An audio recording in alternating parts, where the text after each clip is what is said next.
It's 8:30. Good morning, I'm Ian Crouch with Hunter News. The financial woes at the Newcastle Jets will come to a head today. Owner Nathan Tinkler will be forced to hand back his A-League licence to the FFA unless he pays players and staff who've missed out on their monthly wages for the third time in 4 months. He's been given until close of business today to make the payments. It's understood he also needs to pay overdue superannuation and unpaid hiring fees for training facilities at the University of Newcastle. The total bill is well over $500,000. Hunter Labor MPs are being urged to break from party lines on leasing the state's poles and wires to see infrastructure delivered to the region. $6 billion worth of funding for hospitals, schools and roads across the Hunter is earmarked under the Baird government's plans to lease 49% of electricity assets, which Labor says will drive up prices for consumers.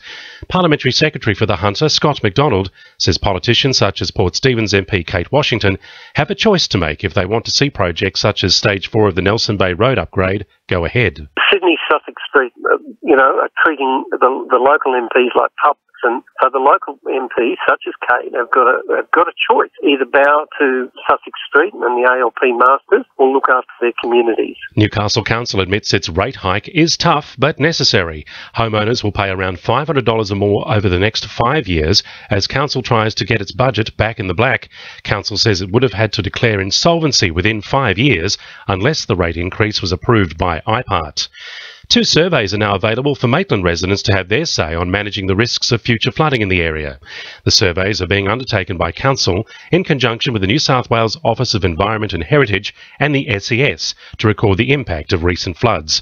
Manager of Urban Growth Ian Shillington says first-hand experiences are important to the studies. Better knowledge of, for example, how quickly the water might have risen, what impact it had on local infrastructure, bridges, roads, what impact it might have had on people's houses.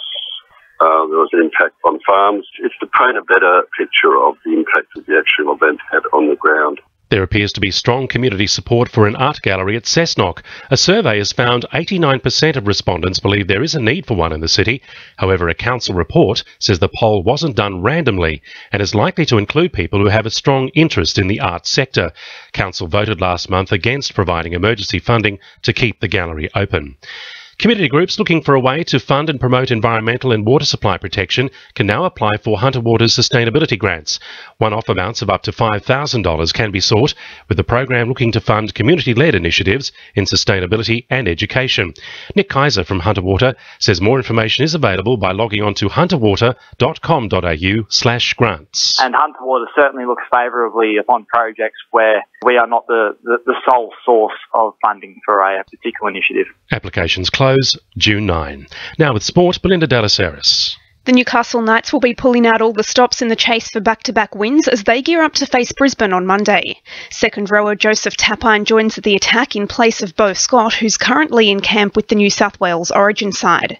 Coach Rick Stone says they're looking forward to a tough contest. Brisbane Knights games are always big games, and Monday's going to be no different. They've got a pretty good record on Monday night at home, and looking forward to doing it again against Brisbane on Monday.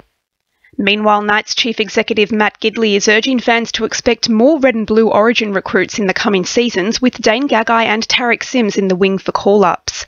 Parramatta-bound enforcer Beau Scott will be Newcastle's only representative in Game 1 next Wednesday, but Gidley's promising it's all set to change. And the Maitland Magpies have flagged former A-League striker Alex Reid as a potential solution to the team's defensive woes ahead of tonight's catch-up match with Edgeworth. That's Sport. I'm Belinda Delas Harris. 2 in URFM News Time, 26 to 9.